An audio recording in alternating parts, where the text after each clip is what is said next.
So, anong ginagawa mo, Frank? Ha? Ngayon? Marami kong tanggap. Hindi, ito ngayon. Ay, ito para sa mga estudyante ko ito. Na-sketch ko lang para hindi na sila mahirapan para hindi na sila mahirapan maggawa ng sketching. Kasi matagal pag-sketching kulang ang oras nila. Ilan ba yung estudyante mo? Ha? Kulang ang oras nila, kaya gusto kong mabilis nilang gawin. Okay. Para makarami sila. Madali lang naman mag-sketch. Madali lang. Okay. Madali lang. Mga building niya, kudra-kudrado lang yun. Kudra-kudrado lang yung building So, ilan yung mga estudyante mo? Ilan? Sa mga 65 na. Ngayon. 65, marami akong estudyante. Panay senior yan. Okay. Panay senior, nag-enjoy sila rito, nakikita mo naman. So, ginagawa mo to every Wednesday ba? Once a week to Wednesday. Every Wednesday. Nandito sila. Hanggang hapon na yung mga yan. Hanggang sa makatapos sila ng painting nila. Nag-enjoy lang. Nakakalimutan na yung mga sakit sa katawan. Yung mga therapeutic kasi itong painting Kailan pa nag-umpisa yan? 2018 na mag-umpisa ito. 2024 na ngayon. Nahinto kami ng COVID pero hindi kami minto. Miski nagpupunta kami sa mga bahay-bahay namin. Kasi nagkaroon kami ng construction dito. Kaya nahinto lang sandali, 2018. Pero ngayon, bumalik kami ng nag-umpisa na naman uli kami.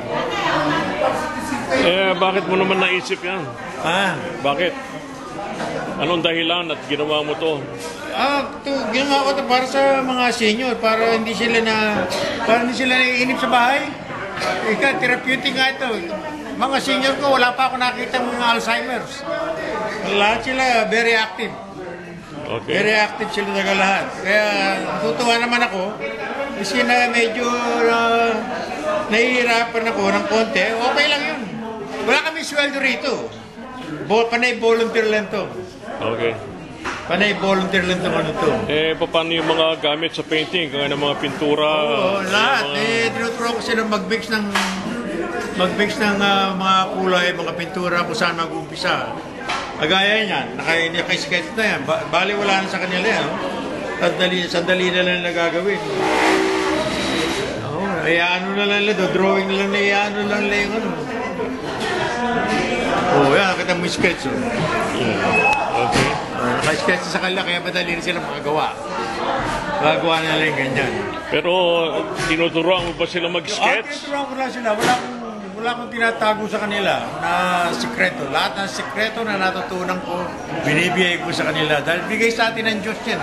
Kailangan i-impart mo sa kanila para malaman nila kung paano pag-umpisa, kung paano pagtapos ng painting, kung paano pag-mix ng kulay. Tsaka na-inspire sila dahil pag uwi nila ng hapon, meron silang painting na uwi. Pinapagmalaki na sa mga pamilya nila na nag-enjoy sila maghapon.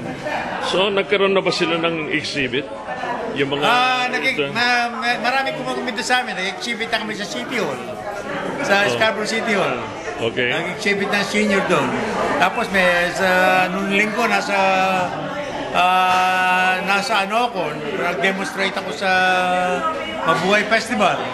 Okay. Tapos may mga invitation sa amin dito sa mga ibang asosasyon dito na nagpipaint kami sa lugar nila. Minsan dinadala ko sila sa Niagara Falls. Dinadala ko sila sa Niagara Falls. Nag-trip sa Niagara-on-the-Lake. May kasama ng casino ron. Tapos meron kami sa park. Pupunta kami sa park. May pagkain kami lahat. Magpipaint sila sa park. Doon ginagaidan ko sila isa-isa. Rain or shine yun. Kaya nagpipaint sila ron. Hanggang sa dubilib na. So ano ba yan? Nire-recruit mo sila o nagbo-volunteer sila mag-paint? Hindi, panay member namin yan. Registered lahat yan. Member ng ano? Member ng Filipino Senior Art Group. Filipino Center Senior Art Group. Nagbayad ng $50 yan for registration. Kaya lahat sila member sila. Tapos tinuturuan ko nila sila rito. Una, bumibili kami ng gamit. Karamihan sa kanila bumibili na sarili ng gamit. Kaya yung mga gamit namin dito matagal bago maubos. Oh. Dahil meron sila sa mga gamit eh. Pag wala silang gamit, gaya ni Tatang, yung matanda na yun, bago, wala silang dalang gamit. Gusto niya raw niya mag-paint. Nag-register last week.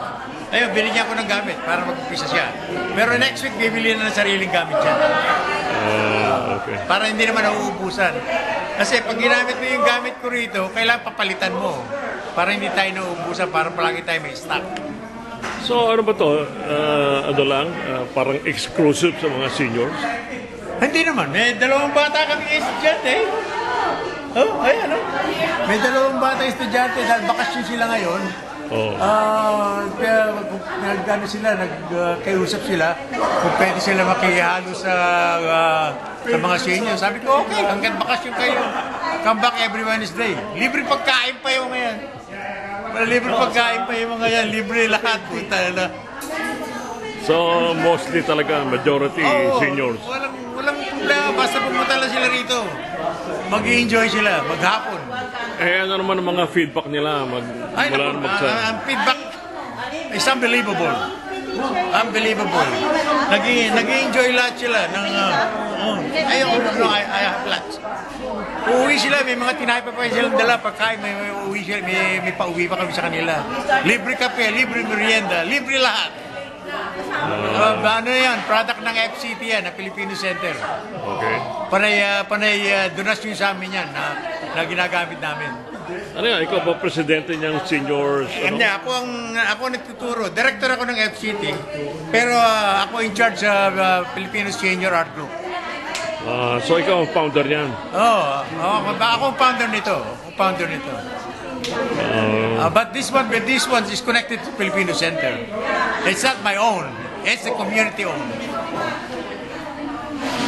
Ano yan? Nag-umpisa ba dahil sa COVID? Natigil kami dahil sa COVID. Dahil kasi natigil. bawal mag-congregate, di ba? Oh. Dahil during COVID, kailangan iwaiwalay tayo. Pero hindi yung ginawa namin, sinara lang namin to, bawal kami rito. Hindi kaya under construction to eh. Tsaka may ruling ang gobyerno na hindi pwede magsama-sama. Nagtatago kami sa bahay-bahay para lang maituloy namin ang program. Oh. Lumilipat kami from one house to another. So initially, ilan yung mga nagjo-join ito? Magmula ng umpisa, ilan ang nagjo-join? Sumali. Ilan na sumali dito magmula ng... Nag-umpisa kami dito siguro mga 12 lang kami. Okay. Ngayon around 65 it's going to 70. A membership yan. Okay. Nakita mo naman nung dumating ka. Okay. Medyo magulo lang unang konti pero masaya ho talaga. Kung wala kayong ginagawa sa bahay at kayo medyo senior na, pumunta ho kayo rito sa Filipino Center. Libre ho kape, libre merienda. Kung hindi kayo marunong mag-painting, tuturuan ko kayo. Para lang makalabas kayo ng bahay, humaba ng konti ang buhay natin. Ng mga tatanda. Excuse me lang po. Meron ka bang